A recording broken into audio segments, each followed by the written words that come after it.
సంగారెడ్డి అకోలా నాందేడ్ 161 జాతీయ రహదారిపై కంది తునికెళ్ల వద్ద ఘోర రోడ్డు ప్రమాదం చోటు చేసుకుంది.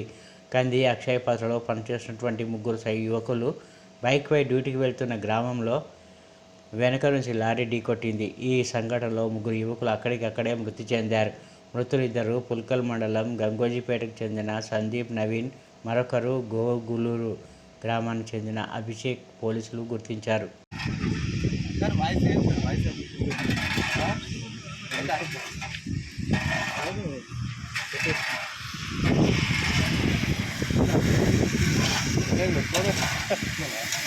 ఇంకా మనం ఇంకా అది